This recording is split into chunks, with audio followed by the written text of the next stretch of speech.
Hey friends, it's Leigh Brown, and welcome to a special edition of Crazy Shit in Real Estate live from the RNC. Well, actually, it's not live. I'm recording it because I cannot figure out all the technology in this place because there's so much media here. And I'm grateful to you for wanting to hear what I would have said if I were on the stage for the Republican National Committee. Because one thing that makes my heart a little bit sad is that of all the amazing speakers that have been out here and all of the great leaders that we have, nobody's really talking about solutions in real estate. And real estate, you should know, is the fifth biggest piece of American gross domestic product, that's GDP. We are 1.5 million members of the National Association of Realtors, making us one of the largest groups of entrepreneurs in the country. We are also another million people who are realtors that practice real estate or have a real estate license. We are in every zip code, every county, every inch and square mile of this country and the territories. So I want to make sure you know what my policy prescriptions would be if I were on the RNC and what I hope one day might be on the platform as we figure out how to find common sense answers to things that hit every single American's life.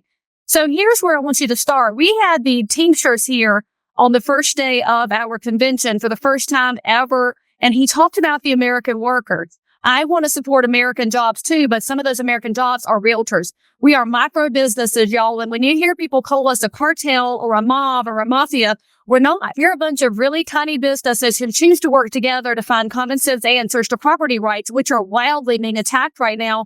And if you think I'm being hyperbolic, look at the news from just this week, where the current president, Joe Biden, has announced a plan for national rent control. Now, that's going to set up some really interesting fights here in the Republic because in North Carolina, we have a constitutional prohibition of rent control. So who's going to win, the feds or the state?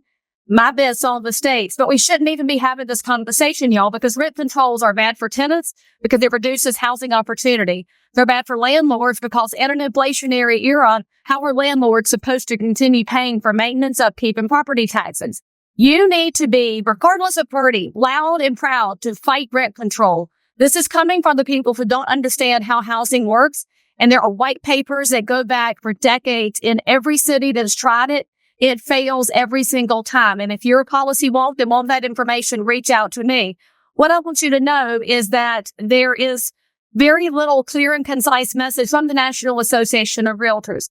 This is happening because there are so many attacks going on in real estate, friends. You should know that when you hear about real estate in the headlines, it's often about the lawsuits. But there is an underlying problem. Those lawsuits are driven by, well, first of all, greed. We know it's a money grab by the lawyers. But second of all, there is pressure from the Department of Justice to break the realtors, to get the realtors out of the way of the transaction. And the DOJ is being driven by a part of our government that needs to be shut down. That's the NGOs. The non-government organizations that receive your taxpayer dollars to mess with your rights.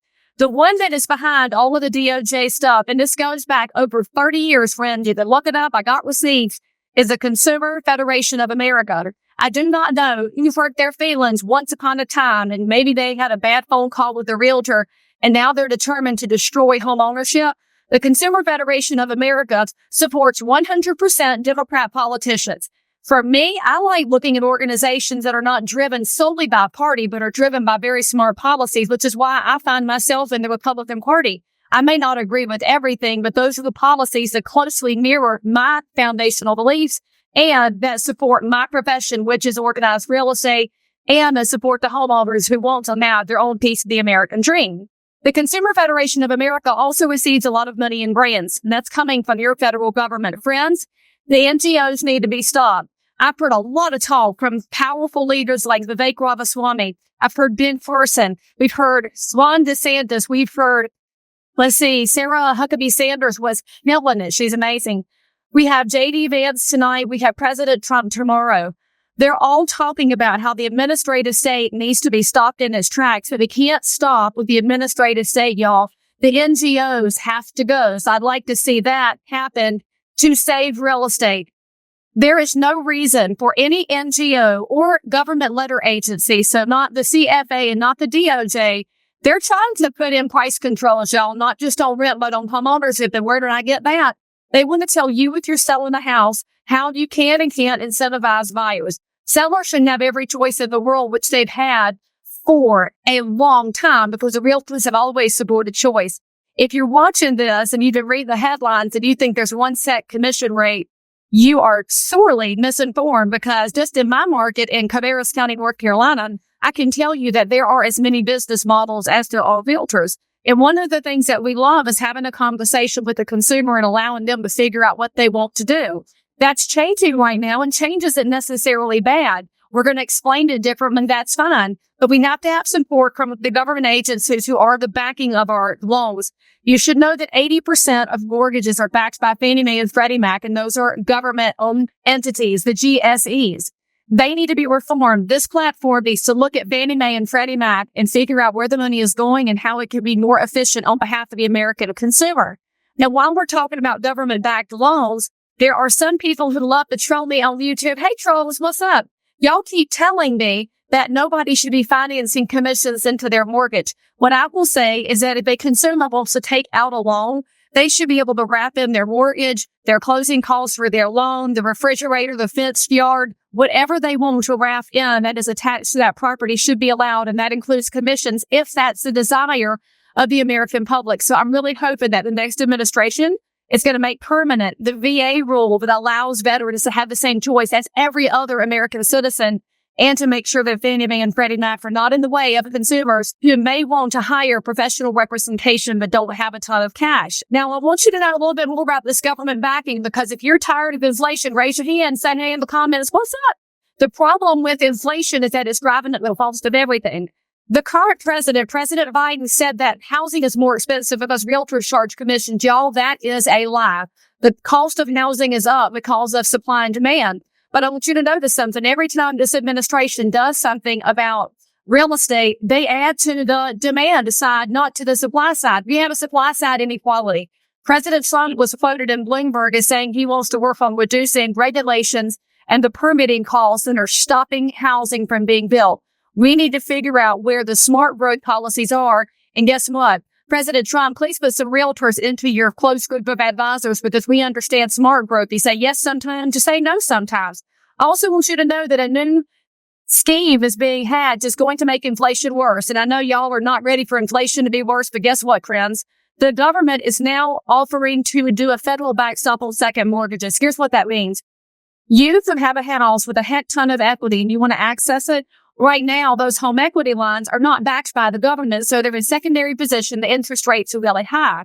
When the government wants to back them, it's going to drop the interest rates. That's going to look really good to you, so you'll have access to your house. Friends, your house is not supposed to be an ATM. Anytime the government backs these second mortgages, it's going to add more money to the market, and that's what causes inflation. It's an oversupply of money. Now, here's why I think they're doing it, and just put your thoughtful face on for a minute, because I'm not a conspiracy theorist. I'm just hyper-informed. Pay attention, y'all. One of the worst tax proposals that keeps coming back up by the Biden administration is to tax unrealized gains. That means if you are a memo that's in a house, you paid $100,000 for it 30 years ago, and now it's worth $1 million. That money, that $900,000, that gain, the government says they ought to have some of it. Why? Because they cannot control their spending. And I sure wish the Republican platform said, we pledge to stop this crazy spending that we've been a part of too, because my complaint with all the parties is you people did not know how to live on a household budget like the rest of us do. And what's happening is they want your money. They're going to get it, friends. And if they make it easy for you to get a second mortgage, they're going to make it easy for you to pay that tax when it comes due. That's going to overburden you in the house and possibly kick you out of homeownership, which for most people is the way they have access to financial security in the future. So I would like the Biden administration to, first of all, stop it. But the Trump administration, if this happens, you got to pull it back on day one, because then the terrible financial policy. The last thing I want you to know is this. Housing matters. If you're talking to elected officials on the evidence that they don't know housing, if you're in real estate, educate them. If you're in real estate, you don't know how to educate them, reach out to me or to somebody else to know. If you are an elected official or if you don't know this stuff, reach out to me or anybody else, because you should know how big this is. This affects every American, and that's why it matters to me. Not because of my business, but because of those awesome things. And that's you. I'm your thing. So if you found value in this episode, please like and subscribe to this channel, turn on the bell, and catch another amazing episode by clicking above. Crazy Shit in Real Estate is also available on all of your normal podcast apps. So if that's where you like to hang out, go find me, click subscribe. And most importantly, leave me a review that says you think I'm awesome, my guests are awesome, or this content is just exactly what you were looking for. And then, by the way, if there's something you need, you want to learn about something, you can comment below anytime. You can also send me a direct message if you need to remain anonymous. No judgment. But anyway, I'll only judge if you forget to subscribe and click. I'll see you next time.